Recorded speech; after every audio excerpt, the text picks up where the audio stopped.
എയർപോർട്ടിൽ നിന്ന് ഭക്ഷണം കഴിച്ചിട്ട് പോക്കറ്റ് കീറി ആരെങ്കിലും ഉണ്ടോ? ഉണ്ടെങ്കിൽ ഇവിടെ കമോൺ. സ്ഥിരം ബിസിനസ് ചെയ്യുന്നവരോ അല്ലെങ്കിൽ ട്രാവൽ ചെയ്യുന്നവരോ വിമാനത്തിൽ സഞ്ചരിക്കാറുണ്ട്. പിന്നെ എന്നെപ്പോലെ ഒരു നിവൃത്തിയില്ലാതെ വന്ന് പെട്ട് സഞ്ചരിക്കുന്നവരുണ്ട്. കാരണം നമ്മൾ ലക്ഷദ്വീപിൽ നിന്ന് തിരിച്ചു വരികയാണ്, ടിക്കറ്റ് ഒന്നും കിട്ടിയില്ല. അതുകൊണ്ട് ഗോവയിലെത്തി, ഗോവയിൽ നിന്ന് എറണാകുളത്ത് പോവുകയാണ്. ഗോവയിൽ ആദ്യത്തെ എയർപോർട്ടിൽ എത്തിയത് മനോഹർ ഇൻ്റർനാഷണൽ എയർപോർട്ടിൽ എത്തിയത് രാവിലെ 11:30 നമുക്ക് ഫ്ലൈറ്റ് വൈകുന്നേരം 9:45. അപ്പോൾ ഉച്ചയ്ക്ക് ഒരു ബിരിയാണിയൊക്കെ പുറത്തുനിന്ന് പാഴ്സൽ മേടിച്ച് ഇവിടെ നിന്ന് തിന്ന് അവസാനിപ്പിച്ചു. രാത്രിയിലേക്ക് ഇപ്പോൾ തിന്നാൻ നിവൃത്തിയില്ല, കാരണം നമ്മൾ ഏകദേശം 12-1 മണിക്ക് വീട്ടിലെത്തുള്ളൂ. ഈ എയർപോർട്ടിൽ അറിയാതെ നമ്മൾ വന്ന് പെട്ടാൽ നമുക്ക് യാത്ര ചെയ്യുന്നതിൻ്റെ കൂടെ ഭക്ഷണം ലോഞ്ചിൽ നിന്നും ഫ്രീ കിട്ടുന്ന ഒത്തിരി പേര് പറഞ്ഞിട്ടുണ്ട്. അതിൻ്റെ അടിസ്ഥാനത്തിലാണ് നമ്മൾ ഈ SBI കാർഡൊക്കെ എടുത്ത്, പ്രൈം കാർഡാണ്. അപ്പം നമ്മൾ സത്യത്തിൽ പുറകെ നടന്ന് എന്നെ പിടിപ്പിച്ചതാണ്, അതാണ് അതിൻ്റെ സത്യം. നമ്മളങ്ങനെ ക്രെഡിറ്റ് കാർഡ് യൂസ് ചെയ്യാത്ത ആളാണ്. യൂസ് ചെയ്യുന്നുണ്ടെങ്കിൽ ആവശ്യമില്ലാതെ മേടിക്കും. പക്ഷേ ഇത് നമ്മൾ യൂസ് ചെയ്യുന്നതിന് നന്നായിട്ട് ഉപയോഗിക്കുന്നതിന് ഒരു 50 ദിവസം ക്രെഡിറ്റ് കിട്ടുന്നത് നല്ലതൊക്കെ തന്നെയാണ്. പക്ഷെ നമ്മളോട് അവർ പറഞ്ഞിട്ടുണ്ടായിരുന്നു ഒരു 6 ദിവസം നമുക്ക് 6 തവണയെങ്കിലും നമുക്കിത് ലോഞ്ചിൽ ഉപയോഗിക്കാം, ഡൊമസ്റ്റിക്കിലും ഇൻ്റർനാഷണലിലും. അപ്പോൾ ഞാൻ ആദ്യമായിട്ട് ഐശ്വര്യമായിട്ട് ഇന്നിപ്പോൾ ലോഞ്ചിൽ നിന്ന് ഉപയോഗിക്കാമെന്ന് പറഞ്ഞ് കൊണ്ട് ചെന്നപ്പോൾ അവർ പറഞ്ഞു ഇത് എന്താ പറയുക ഉപയോഗിക്കാൻ പറ്റില്ല, ലോഞ്ചിൽ ഉപയോഗിക്കാൻ പറ്റില്ല എന്ന് പറഞ്ഞു. അപ്പോൾ പിന്നെ ഞാൻ അടുത്ത വേറെ 2 കാർഡ് ഉണ്ടല്ലോ, ക്രെഡിറ്റ് കാർഡ് അല്ലാതെ ഡെബിറ്റ് കാർഡ് 2 എണ്ണം ഉണ്ട്. ഫെഡറൽ ബാങ്കിൻ്റെ ഉണ്ട് ഒരെണ്ണം, കാനറയിലുണ്ട്, അതും ഇല്ല. അപ്പോൾ ഞാൻ ചോദിച്ചു ഇവിടെ ഉപയോഗിക്കാൻ പറ്റുന്ന വല്ല കാർഡും ഉണ്ടോ എന്ന് ചോദിച്ചു.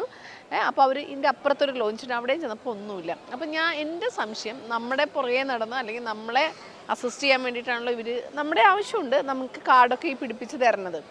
അപ്പം നമുക്കത് ഉപയോഗിക്കുന്ന രീതിയിലുള്ള എല്ലായിടത്തും ഉപയോഗിക്കാൻ പറ്റുന്ന രീതിയിൽ ഇന്ന കാർഡാണ് നിങ്ങൾക്ക് നല്ലത്, അല്ലെങ്കിൽ നിങ്ങൾക്ക് ഇത്ര വരുമാനം ഉണ്ടെങ്കിൽ ആ ഒരു അവയർനെസ്സും കൂടെ എന്താ തരാത്തത് എനിക്ക് മനസ്സിലാവുന്നില്ല കേട്ടോ.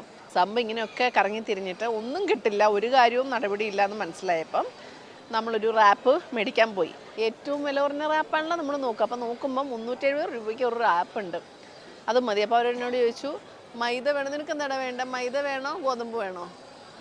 മൈദ. അപ്പോൾ അവന് മൈദയാണ് വേണ്ട, പക്ഷേ എനിക്ക് ഗോതമ്പ് മതി. അപ്പോൾ ഞാൻ ഗോതമ്പെന്ന് പറഞ്ഞപ്പോൾ അവർ പറഞ്ഞു എന്നാൽ 30 രൂപയും കൂടെ അധികം തരണം. ശരി, അങ്ങനെ 400 രൂപ നമ്മൾ കൊടുത്ത് റാപ്പ് മേടിച്ചു.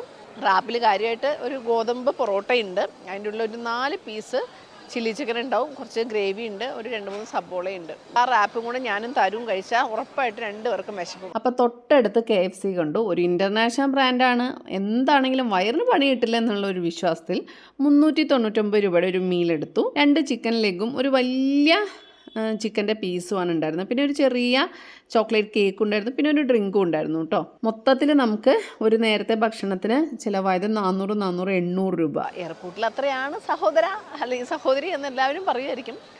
പക്ഷെ കുറച്ചും കൂടെയൊക്കെ എക്കണോമിക്കായിട്ട് നമുക്ക് ഫുഡ് കിട്ടുന്ന ഒരു സംവിധാനം തീർച്ചയായിട്ടും ഉണ്ടാക്കണം എന്നാണ് എൻ്റെ ഒരു ഇത്. നിങ്ങൾക്ക് അങ്ങനെ ഒരു ഇതുണ്ടെങ്കിൽ ഒന്ന് പറയണം. വയറ് നിറഞ്ഞു, പക്ഷേ ഏകദേശം 800 രൂപ പോയപ്പോൾ വല്ലാണ്ടൊരു വിഷമം. എന്നാൽ പിന്നെ ആ വിഷമം നിങ്ങളോടും കൂടി ഷെയർ ചെയ്യാൻ നോക്കി. ദാറ്റ് ഈസ് വൈ ഞാനിവിടെ നിങ്ങളുടെ മുമ്പിൽ ഇരുന്ന് പറയുന്നു.